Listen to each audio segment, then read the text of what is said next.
사랑하는 성도 여러분, 우리 삶의 예배가 회복되기를 소원합니다. 올해 저에게 주신 기도의 제목이며 또 우리 모두의 우리 교회의 기도 제목이 되기를 바랍니다. 예배의 회복은 하나님과의 관계의 회복입니다.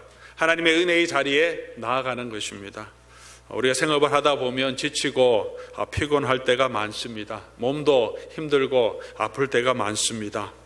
저는 여러분의 삶에 치유와 회복이 일어나기를 원합니다. 우리 마음이 회복되고 우리 육체의 건강도 회복되고 우리 신앙도 회복되고 하나님과의 관계가 회복되어서 정말 하나님이 예비하신 그 축복을 누리는 한 해가 되기를 간절히 기도하고 있습니다. 하나님, 저와 여러분이 행복하기 원하십니다. 기뻐하기를 원하십니다. 구원의 감격을 가지고 기쁨으로 소망 가운데 살아가기를 원하십니다. 그래서 저와 여러분을 구원해 주시지 않았습니까? 이 세상의 수고와 무거운 짐으로부터 자유함을 얻을 수 있도록, 하나님 안에서, 예수님 안에서 참 안식을 누릴 수 있도록 우리를 위하여서 예수님께서 그 값진 희생을 해 주시고 구원해 주셨습니다. 그런데 세상에 살아가는 동안에, 우리가 육체를 입고 이 땅에 있는 동안에는 여전히 삶의 고난의 무게가 우리에게 있습니다. 마음의 짐도 있습니다. 우리가 이 땅에 있기 때문입니다. 해 아래 사는 이 모든 수고가 여전히 저와 여러분에게도 믿지 않는 사람과 동일하게 있기 때문입니다. 그래서 때로는 우리도 감사하지 못하고 우리도 구원의 기쁨을 완벽하게 누리지 못하고 힘들고 지칠 때도 많습니다. 근데 우리가 어디서 하나님의 은혜를 경험하고 다시 구원의 기쁨을 회복할 수 있겠습니까? 우리가 이 세상에 살아가는 동안에 누가 우리에게 다시 한번 하나님의 은혜의 자리로 나아갈 수 있게 하겠습니까? 하나님의 은혜죠. 하나님입니다. 하나님의 말씀입니다. 그래서 우리가 예배의 자리로 나아가야 합니다. 힘들고 어려울 때 더 하나님 안에 엎드리고 예배의 자리로 나올 때 그곳에서 하나님을 만나고 그곳에서 하나님이 주시는 약속을 얻게 되고 그곳에서 흘러나오는 하나님의 은혜가 경험될 때 우리의 마음이 새로워지고 또 우리의 육체의 질병도 치유되는 은혜가, 또 그런 축복이 저와 여러분에게 임하기를 바랍니다. 예배 중에 기도 가운데 우리 마음과 우리 육체의 질병이 치유되는 은혜의 역사가 나타날 수 있으면 좋겠습니다. 하나님을 높이고 하나님을 찾고 하나님의 주신 그 약속이 더 분명하게 보일 때 우리에게 힘이 있습니다. 그것이 성도의 삶의 목적입니다. 지난 1월 첫 번째 주일 저희가 포도원 모임을 가졌습니다. 한 해를 돌아보고 각 포도원 지기들이 감사한 내일 또 새해에 포도원에 가지고 있는 기도 제목들을 나누는 시간을 가졌습니다. 지켜주신 하나님의 은혜를 감사했고 또 아쉽고 안타까운 점도 있었음을 고백했고 또 감사한 것은 새해에 각 여러 포도원들이 다 공예배에 참석하기를 힘쓰며 노력하겠다. 어떤 포도원들은 모두 함께 성경 통독을 해가도록 노력하겠다. 어떤 포도원은 새로운 또 신자들, 오랫동안 참석하지 못한 분들이 다시 돌아올 수 있도록 올 한 해 동안 빈자리를 만들어 놓고 그분들을 위해서 기도하고 함께 노력하겠다. 이런 여러 가지 기도의 제목을 나누어 주셔서 참 감사했습니다. 각 포도원마다 또 각 공동체의 모임마다 이런 하나님의 은혜의 회복이 일어나기를 바랍니다.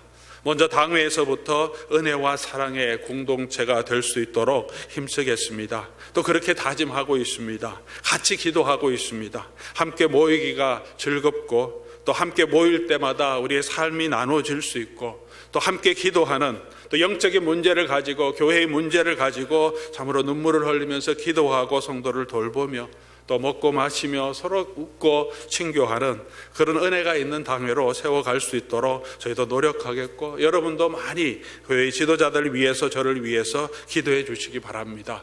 각 포도원마다 사역위원회마다 우리의 일들이 그런 하나님의 은혜 가운데 하나님의 축복이 우리 가운데 다시 임하는 그런 은혜가 넘치기를 바랍니다.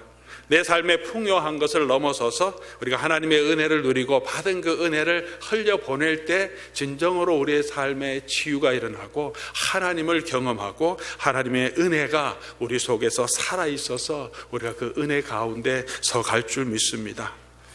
힘들고 어려운 삶의 현실은 그대로일지라도 우리에게 주시는 하나님의 은혜는 날마다 새로웠다고 하는 그런 고백이 2019년 마지막 때에 우리 하나님 앞에 드려지기를 주님의 이름으로 간절히 소원합니다.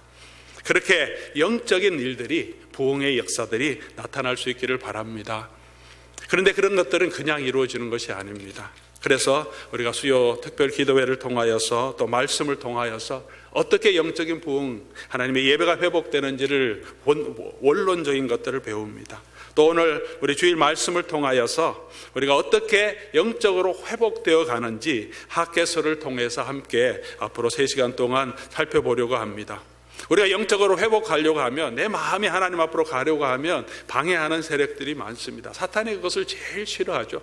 하나님의 백성들이 하나님의 은혜의 자리로 나아가는 것을 싫어합니다. 그래서 우리를 힘들게 하고 어떻게 하든지 우리 마음을 흐트러뜨려서 환경을 통해서, 사람을 통해서, 여러 가지 시험을 통해서 우리가 하나님 앞으로 나아가는 그 길에 어려움을 줍니다. 그래서 우리가 믿는 도리를 배워야 하고, 구원의 원리, 회복의 원리를 붙들어야 하고, 이 붙던 그 진리 위에 굳건하게 서야 합니다. 학개 선지자는 포로에서 돌아온 유대 백성들이 다시 성전을 건축할 때 잠시 활동했던 선지자입니다. 학개서도 구약 성경에서 가장 작은 짧은 성경 중에 하나입니다. 오바댜가 한 절이고 학개서는 2절이고 전체 9절 합하면 38절밖에 되지 않습니다. 잠깐 동안 한 6개월 밖에 활동하지 않은 그런 선지자입니다. 그러나 이 학개를 통하여서 이스라엘 백성들이 돌아와서 하나님의 전을 다시 건축하기로, 그들이 자기 집도 짓기 전에 하나님의 전을 건축하겠다는 마음을 주시고 지대를 놓았는데, 여러 가지 어려움이 있자 16년 동안 그 성전을 그냥 방치해 두고 있었습니다. 하나님이 안타까우셔서 오늘 본문에도 있는 것처럼 학개 선지자와 스가랴 선지자를 보냅니다. 그리고 이스라엘 지도자들과 백성들을 격려해서 다시 일어나서 이 일을 끝내라, 그렇게 감동을 주셨고, 오늘 말씀에 있는 것처럼 일어나서 그들이 다시 하나님의 성전, 16년 동안 방치되었던 그 성전을 다시 세워가는 일을 기록해 주고 있습니다. 그때 주신 하나님의 말씀입니다. 성전을 재건한다는 것, 우리가 재건해야 될 성전은 무엇이겠습니까? 우리가 이스라엘 성전을 다시 세우는 것도 아니고 이 건물을 다시 수리 보수하자, 그렇게 하는 것도 하나님의 원래 이 말씀의 뜻이 아닙니다. 성전은 무엇입니까?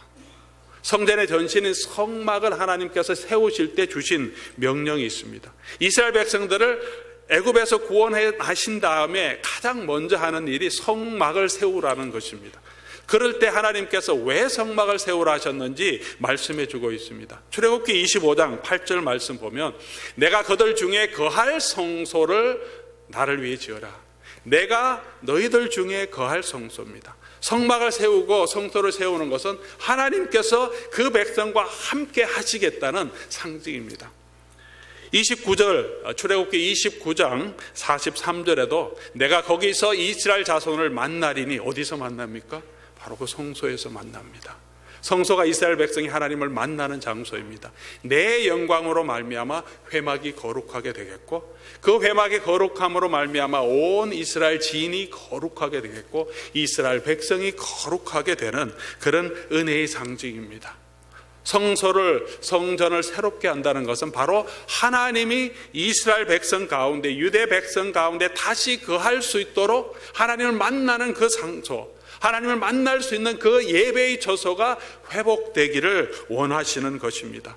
다시 말하면 성전을 다시 짓는다는 것은 우리에게 적용하면 예배가 회복되는 것입니다.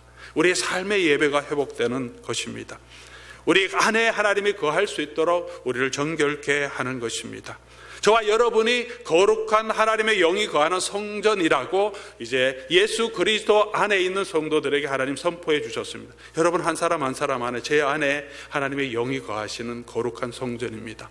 또 우리 가운데 하나님의 영이 이곳에 거하시며 우리가 공동체로 우리가 하나님의 영이 거하는 성전이 되어 있습니다. 우리 안에서 우리가 하나님을 만날 수 있도록, 하나님이 저와 여러분의 삶 가운데서 우리 공동체 가운데 임재하심을 통하여서 그 하나님의 거룩하심을 맛볼 수 있도록, 그것이 회복되기를 원하고 계신 것입니다. 사랑하는 성도 여러분, 저와 여러분의 삶은 어떻습니까? 여러분의 삶은 때로 이 이스라엘 백성들이 16년 동안 성전을 건축하려고 하다가 그냥 황폐하게 둔 것처럼 내 삶에 황폐한 부분은 없습니까? 영적으로 버려진 부분은 없습니까? 먼지가 잔뜩 쌓여서 다시 회복해야 되는데 그냥 제쳐두고 있었던 그런 영적인 과제들은 없습니까? 우리 교회는 어떻습니까? 우리 로뎀 교회 안에 다시 회복되어야 될 부분은 무엇입니까? 우리가 한번 생각해 보아야 될 문제가 있습니다. 성전이 황폐되는 16년 동안 이스라엘 백성들의 삶은 어떠했을까? 그들도 황폐하게 살았을까? 그러지 않은 것 같습니다. 오늘 학계의 책망, 하나님께서 학계를 통해서 이스라엘 백성을 책망하는 거 보면 그들이 열심히 바쁘게 일했던 것을 볼 수 있습니다. 부지런히 일했습니다. 그들의 삶은 활발했습니다. 바빴습니다. 집도 지었습니다. 농사도 지었습니다. 포도원도 가꾸었습니다. 경제적으로도 훨씬 더 풍요해졌던 것 같습니다. 삶의 질도 나아졌습니다. 외부적으로 보면 굉장히 발전이 있었던 것 같고 이스라엘 공동체가 활발해져 있는 것 같습니다. 그런데 하나님께서 책망하십니다. 너의 삶들은 활발한데 각자 자기 집을 짓기는 바쁜데 하나님의 성전은 황폐되어 있다, 그렇게 말하고 있습니다. 그래서 하나님께서 말씀하십니다. 책망하시는 거죠. 오늘 이 책망의 말씀을 또 하나님께서 학계를 통해서 유다 백성에게 하셨던 이 말씀을 오늘 우리에게 주시는 말씀으로 우리가 함께 들을 수 있기를 바랍니다. 두 번이나 하나님 말씀하십니다. 5절과 7절 말씀인데 강조해서 하시는 거죠. 우리 5절 말씀 한번 보겠습니다. 같이 한번 읽어보겠습니다. 5절 말씀. 그러므로 이같이 말하노라. 너희는 너희의 행위를 살필지니라. 7절 말씀 또 같이 읽겠습니다. 만군의 여호와가 말하노라. 너희는 자기의 행위를 살필지니라. 가장 먼저 영적 회복에 가장 먼저 있어야 될 것이 무엇입니까? 우리의 행위를 살피는 것입니다. 우리의 행위를 살펴라. 내 가정 형편과 어카운트를 살피는 것이 아니라 먼저 하나님 앞에서 너희의 행위를 살피라. 그렇게 학계를 통하여서 이스라엘 백성들에게 말씀해 주고 있습니다. 우리의 동기를 살펴라, 우리의 의도를 살펴라, 그렇게 하지 않습니다. 아마 이스라엘 백성들도 하나님의 전을 건축하려고 했던 마음이 충분히 있었던 것을 알 수 있습니다. 아직은 아니지만 우리가 곧 하겠습니다. 우리가 조금 집을 지어놓고 농사 좀 지어놓고 우리가 할 겁니다. 그런 마음이 있었습니다. 그런 마음으로 시작했고 앞으로도 하려고 하는 마음은 있는데 하나님께서 말씀하는데 마음만이 아니라 언제 할 거냐, 마음만이 아니라 지금 하고 있느냐를 물으십니다. 우리는 늘 우리의 의도는 있습니다. 신앙을 회복하고 싶고 열심히 봉사하고 싶고 섬기고 싶은 마음은 다 있습니다. 근데 너희 행위를 살피라, 그렇게 말합니다. 근데 하고 있느냐? 그렇게 실천하고 있느냐? 우리의 삶의 행위, 우리 자세를 살피라고 하나님께서 말씀하십니다. 다른 사람을 살피는 게 아니라 우리 자신을 살펴야 합니다. 너희 자신을 살피라, 그렇게 말합니다. 많은 경우에 우리는 다른 사람들을 많이 봅니다. 교회를 봅니다. 내로남불이라는 말을 우리 모두에게 적용될 수 있는 말이죠. 예수님은 모범으로 그의 신앙의 삶을 이끄셨습니다. 먼저 섬김으로 제자들로 하여금 섬기게 하셨습니다. 저와 여러분이 각자 우리 자신을, 우리 속에 무너진 부분이 없는지, 내 봉사에 무너진 부분은 없는지, 내 예배에 무너진 부분은 없는지 우리 자신을 살펴볼 수 있기를 바랍니다. 우리 환경을 먼저 보지 말고 다른 사람을 보지 말고 먼저 내 안에 내가 어떤 하나님 앞에서 어떤 무너진 부분이 있는지 살펴보기를 원하십니다. 교회를 비판하는, 그래서 교회 비판하는 또 목사들을 비판하는 내용들을 인터넷에 계속 올리는 하나의 사역으로 생각하고 하는 분이 있습니다. 책도 내는 분도 있습니다. 그분의 마음은 이해합니다. 교회가 다 잘하는 것도 아니고 부족한 것이 참 많습니다. 그러나 제가 그 글들을 가끔씩 볼 때마다, 그 사람을 생각할 때마다 참 불쌍하다는 생각이 듭니다. 비판을 하면 할수록 그분의 마음에는 하나님의 은혜가 있을까?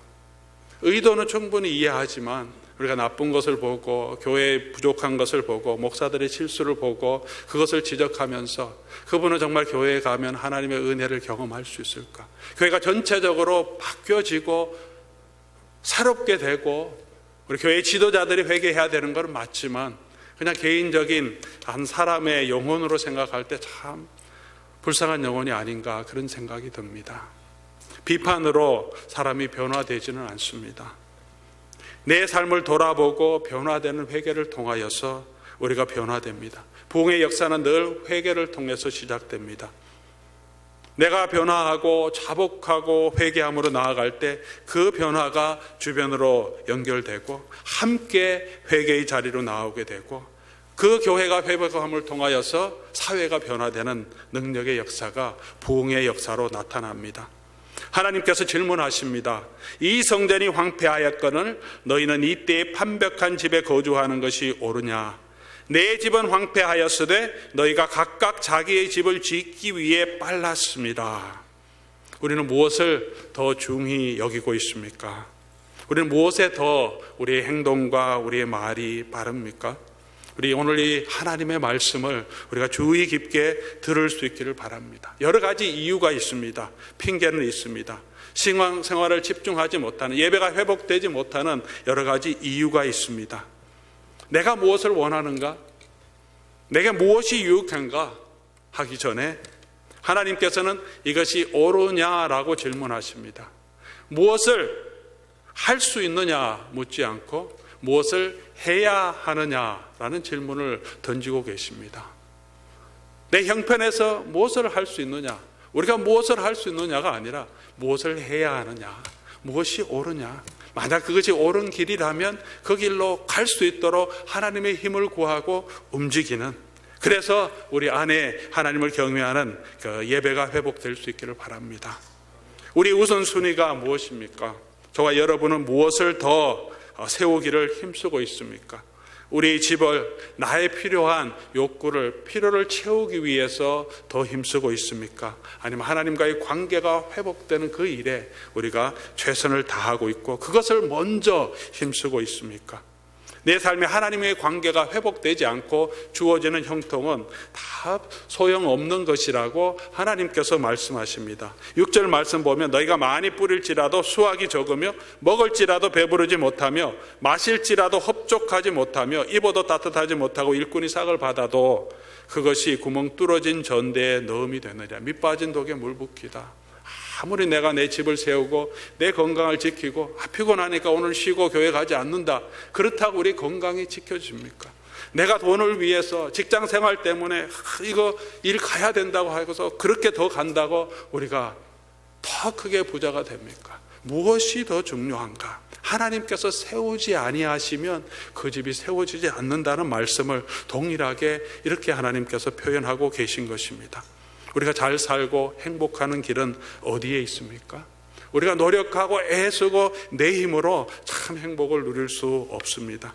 이 땅에서 하는 모든 수고는, 이 땅에서 누린 모든 것들은 헛된 것이라고 하나님께서 말씀하고 있습니다. 하나님과의 관계가 회복되지 아니하면 이 모든 것은, 이 모든 수고는 헛될 뿐입니다. 오늘 이 경고를 우리가 정말 깊이 있게 들어야 할 줄로 생각합니다.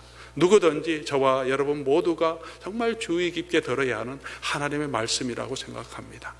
가장 중요한 것이 무엇인지, 가장 행복으로 가는 길이 무엇인지 우리가 함께 깊이 있게 고민할 수 있기를 바랍니다. 우리 자신을 돌아보라고 한 이후에 하나님께서 학개 선지자를 통해서 이스라엘 백성에게 주시는 명령이 무엇입니까? 우리 8절 말씀 보겠습니다. 첫 번째 부분만 우리 8절 전부 다 한번 같이 읽어보겠습니다. 너희는 산에 올라가서 나무를 가져다가 성전을 건축하라. 그리하면 내가 그것으로 말미암아 기뻐하고 영광을 얻으리라. 여호와가 말하였느니라. 하나님 기뻐하고 영광 얻는 방법 무슨 말씀입니까? 산에 올라가서 나무를 가져다 성전을 건축하라, 그렇게 말합니다. 예루살렘이 황폐되어 있습니다. 돌들은 많이 있었을 겁니다. 황폐되어도 돌은 무너지지 않으니까 돌은 그대로 있는데 나무가 없습니다.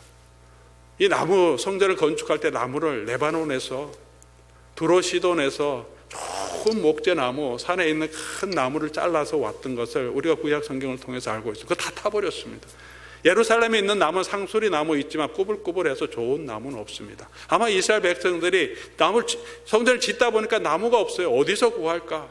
꾸불꾸불한 그 나무 가져다 하려고 하니까 힘도 들고 어려우니까 아마 그래서 손을 놓은 부분도 있어요. 외적 바깥에서 도전도 있었습니다.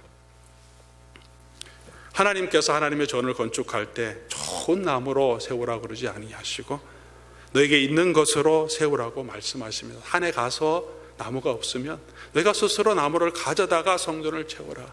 너희가 있는 그것으로 이 하나님의 성전을 다시 세우라고 말씀하십니다.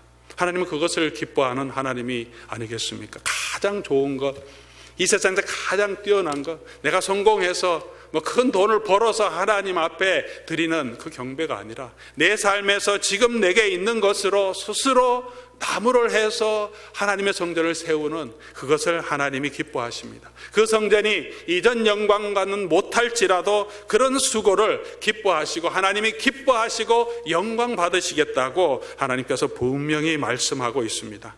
내가 할 수 있는 그것을 가지고 실제적으로 내가 움직여서 행동함으로 하나님의 예배를, 또 우리의 삶의 예배를 회복하는 일들이 있기를 바랍니다.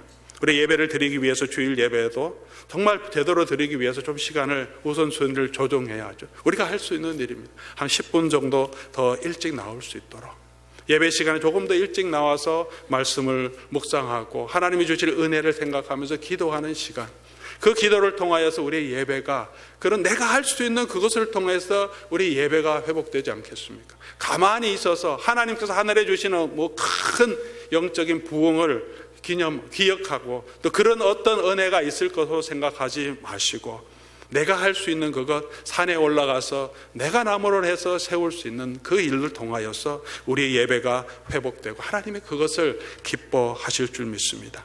묵상의 시간을 정하고 방해받지 않은 곳으로 나가는 것 우리가 할 수 있습니다. 해야 합니다. 셀폰을 끄고 하나님 말씀을 매일 묵상을, 성경을 펴서 10분이라도 15분이라도 방해받지 않는 곳에서 말씀을 묵상하고 기도하는 시간, 내 마음과 내 시간과 내 몸을 드릴 수 있는 그것들을 드리는 것, 산에 올라가서 나무를 해서 성전을 세우라고 말씀하십니다. 기도의 자리로 나와야 합니다. 잠깐 5분 정도 기도하고 돌아가는 것이 아니라 하나님 앞에 엎드려서 기도하고 간구하고 하나님께서 내게 주시는 그 은혜를 기억하고 엎드리면서 그 교제 가운데서 하나님의 은혜를 경험하게 될 줄 믿습니다. 그런 시간이, 그런 노력이 저와 여러분에게 있기를 바랍니다. 그것을 하나님이 기뻐하시는 줄 믿습니다. 그렇게 할 때 어떻게 변화가 일어납니까? 12절 말씀 보면 하나님 여호와의 목소리를 이스라엘 백성이 들었다, 그렇게 말합니다. 여호와 하나님의 목소리와 선지자 학개의 말을 들었으니 이는 그들의 하나님 여호와께서 그를 보내셨습니다. 백성이 여호와를 경외하매. 여호와를 경외하는 것이 무엇입니까? 하나님의 말씀을 듣는 거죠. 그냥 듣는 것이 아니라 받아들이는 거죠. 그리고 내가 그렇게 하겠다는 결단까지 있는 것이, 이게 들음입니다. 어디에서 변화가 일어납니까? 이 하나님의 말씀을 듣는 데서 변화가 일어납니다. 오늘 제가 만약에 전하는 이 말씀이 하나님께서 이 학개서를 통해서 저와 여러분에게 우리 교회에 주시는 말씀이라면 우리 마음을 열고 귀를 열어 들을 수 있기를 바랍니다. 한 가지라도 순종의 자리로 나아갈 수 있기를 바랍니다. 듣는 그곳에서 변화가 생깁니다. 듣는 것이 하나님을 경외하는 것이라고 말합니다. 내가 뭔데 그렇게 얘기할 수도 있습니다. 은혜가 안 되는데 그렇게 말할 수도 있습니다. 감동이 안 되는데 라고 말할 수도 있습니다. 별로 재미가 없다고 말할 수도 있습니다. 더 중요한 것은 그것이 아니고 하나님의 말씀인가가 중요하죠. 누가 무엇을 선포하든지 어떻게 선포하든 그것이 하나님의 말씀이면 그 말씀에 순종하는 것이 옳은 길입니다. 그 말씀에 순종하는 것이 축복의 길입니다. 이스라엘 백성들이 하나님의 말씀을 듣고 하나님을 경외하니까 어떻게 했습니까? 하나님께서 바로 축복하십니다. 그때 여호와의 사자 학개가 여호와의 위임을 받아 백성에게 말하여 이르되 여호와가 말하노라 내가 너희와 함께하노라. 이스라엘 백성이 듣기만 해도, 아직 행동으로 옮기기 전이라도 그들이 듣고 하나님을 경외하는 마음을 가지니까 하나님께서 바로 축복하십니다. 내가 너희와 함께하겠다. 내가 너희와 함께하겠다. 하나님의 함께하심의 축복이 어디에서 나옵니까? 우리가 눈을 들어서 마음을 열어서 하나님의 말씀에 귀를 기울이고 하나님의 말씀을 듣기를 소원할 때 하나님께서 저와 여러분과 함께 하신다는 약속을 바로 그 말씀을 통해서 우리에게 주십니다. 시편 119편을 우리가 계속해서 묵상했습니다. 말씀을 묵상하신 분들에게는 은혜가 있었을 줄 압니다. 하나님 말씀이 얼마나 귀한지, 내 영혼을 살리고 소생시키는 말씀이라고 그렇게 계속해서 선포하고 있습니다. 그 말씀을 들을 때 하나님께서 그곳에 함께 하십니다. 누가 들었습니까? 스룹바벨과 대제사장 여호수아가 들었습니다. 그리고 남아있는 모든 백성이 그들의 하나님 여호와의 목소리, 선지자 학개의 말을 들었으니 지도자들이 들어야 돼요. 제가 들어야죠. 우리 장로님들이 들어야 하고 포도원 지기들이 들어야 되고 교회 리더들이 들어야 합니다. 모든 성도들이 같이 하나님의 말씀을 들어야 합니다. 우리가 말씀을 들을 때 그곳에서 변화가 일어납니다. 회개의 역사가 나타납니다. 말씀을 듣는 바로 그 순간에 하나님의 은혜를 저와 여러분이 이미 경험하게 하실 것입니다. 말씀에 순종하는 사람이 진정한 신앙의 사람입니다. 어렵고 힘들 때마다 우리의 눈을 열어서 하나님의 말씀을 들으시기 바랍니다. 때로는 피곤하고 힘들어서 내가 앉아서 성경을 묵상할 시간이 없다면 요즘은 성경 읽어주는 드라마 바이블이라는 것도 있고 읽어주는 성경도 많습니다. 성경을 털어놓고 하나님의 말씀을 들을 때 그 하나님의 말씀의 은혜가 저와 여러분에게 있을 때 우리의 영혼을 하나님께서 회복시켜 주실 것입니다. 하나님의 말씀을 들으니까 그러면 어떻게 변화가 됩니까? 14절 말씀 보니까 여호와께서 스룹바벨과 여호수아의 마음과 남은 모든 백성의 마음을 감동시키심에, 그렇게 나는 감동시키심에, 사람이 동원해서가 되는 것이 아니고 강요해서가 되는 것이 아니고 말씀을 들으니까 그 말씀이 주시는 축복 가운데 있으니까 성령께서 그 마음을 감동시키심에, 그렇게 합니다. 진정한 영적인 변화는 성령의 감동으로 이루어지는 것입니다. 담임 목사가 막 예배 참석하라고 해도 매일 성경 하라고 한다고 해서 변화가 되는 것은 아니죠. 우리 한 사람 한 사람이 하나님의 음성을 듣고 하나님의 축복을 사모하고 내 집을 세우는 것에 더 빠른 게 옳으냐, 너는 판벽한 집에 거하면서 너의 영적인 문제는 그대로 방치해 두는 것이 옳으냐, 네 가정은 그대로 놔두는 것이 옳으냐, 너의 개인적인 삶은 그대로 놔두는 것이 옳으냐, 너의 예배 생활과 성도의 생활은 그대로 방치해 두는 것이 옳으냐 하는 이 말씀을 듣고 하나님께서 그 말씀에 귀를 기울이게 하시면 하나님께서 우리에게 감동을 주셔서 하나님이 주시는 그 감동으로 우리가 하나님의 일들을 해갈 수 있다고 말씀하십니다. 하나님을 경외하고 하나님 말씀을 듣고 예배 자리로 나오시면 하나님께서 감동을 주십니다. 여러분께서 여러분 마음에 하나님이 감동하시면 우리가 그 일을 할 수 있습니다. 사랑하는 성도 여러분, 우리에게 말씀하시는 하나님의 음성을 듣고 그 하나님의 음성에 순종하여서 저와 여러분의 삶에 예배가 회복되고 우리 교회의 예배가 회복되고 우리의 삶에 우리 마음에 하나님이 주시는 치유함을 누릴 수 있는 그런 교회가 되기를 주님의 이름으로 축복합니다. 그러기 위해서 공예배가 회복되어야 합니다. 공예배가 뭡니까? 주일 예배 모든 성도들이 함께 하는 거고, 그 다음에 공예배는 우리가 교회가 함께 정한 공적인 예배 시간이죠. 우리 이 시간에 모여서 기도합시다, 함께 나옵시다, 그렇게 함께 정한 시간입니다. 성도의 기본적인 자세죠. 우리 교회 그 내규에도 있습니다. 성도의 기본적인 자세, 공예배 출석에 힘쓴다. 직분자들, 장로님들이 해야 되는 일이 아니라 모든 성도는 교회에 정한 그 기도 시간, 공적인 시간에는 함께 나오는 것이 성도의 기본적인 자세죠. 공예배가 회복되지 않고 내가 그냥 혼자서 집에서 큐티하고 혼자서 찬양 들으면 됩니다. 하지만 공예배에서 은혜 받지 못하면 개인적인 신앙은 한계가 있습니다. 자라가는데 한계가 있습니다. 먼저 함께 나와서 우리가 같은 공동체로 모여서 함께 기도하고 함께 말씀을 듣는 그 자리가 하나님이 주시는 은혜의 통로의 자리입니다. 우리가 시간을 내서 내가 할 수 있는 그 시간에 함께 나와서 함께 하나님 앞에 찬양 드리고 예배 드릴 수 있기를 바랍니다. 새해를 시작하면서 30배, 60배, 100배의 축복이란 말씀을 생각났습니다. 그래서 새벽 기도 시간에 30명의 성도들, 수요 예배 때는 60명, 토요 새벽 기도에는 100명의 성도가 함께 참석하면 좋겠다.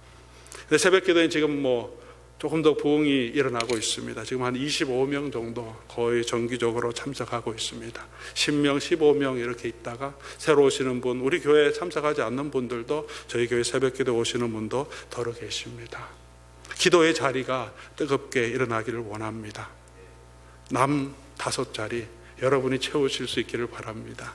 수요 예배는 60명 이렇게 한 말씀드렸던 한 장로님 거의 지금 오시면 넘는데요. 그렇게 해서 60명 금방 채워지겠구나 그런 생각이 들어서 조금 더 우리가 힘써서 우리 함께 나와서 수요의 말씀 듣고 기도하는 시간, 토요 새벽 기도에 함께 오셔서 교회를 위해서, 성도를 위해서, 특별히 어려운 사람들을 위해서 함께 기도하고 그런 부흥의 은혜가 있기를. 수요 토요 새벽 기도 오시면 아침도 우리가 대접하잖아요. 아침 교제도 하고 그렇게 좀 회복되는 시간이 될 수 있기를 바랍니다. 숫자가 중요한 것이 아니라 여러분 함께 모여서 기도하고 함께 모여서 찬양하는 그곳에서 하나님이 우리를 회복시켜 주실 것입니다. 교회를 영적으로 회복시켜 주실 것입니다. 여러분의 삶의 예배가 살아날 수 있도록 하나님께서 은혜를 베풀어 주실 것입니다. 하나님께서 감동하시면 하실 수 있을 줄 믿습니다. 우리 삶에 힘든 것이 있습니다. 피곤한 것도 있습니다. 하지만 나아올 때 하나님의 은혜 아니면 설 수 없는 자임을 깨닫고 주님 앞에 나아올 때 그곳에서 하나님이 기뻐하시고 하나님이 영광 받으시고 그 백성을 하나님이 축복하시고 그 가정을 하나님이 축복하시고 그 교회를 축복하지 않겠습니까? 하나님의 은혜를 사모하는 그런 축복이 오늘 저와 여러분에게 우리 교회에 풍성하게 임하기를 그리스도의 이름으로 축복합니다. 우리 하나님 말씀 생각하시면서 우리 한번 함께 찬양하면 좋겠습니다. 은혜 아니면 내가 설 수 없습니다. 하나님 주시는 은혜, 내 마음을 감동시켜 주지 아니하면 우리가 다시 살아날 수 없습니다. 주의 은혜 가운데 서게 해 주십시오. 같이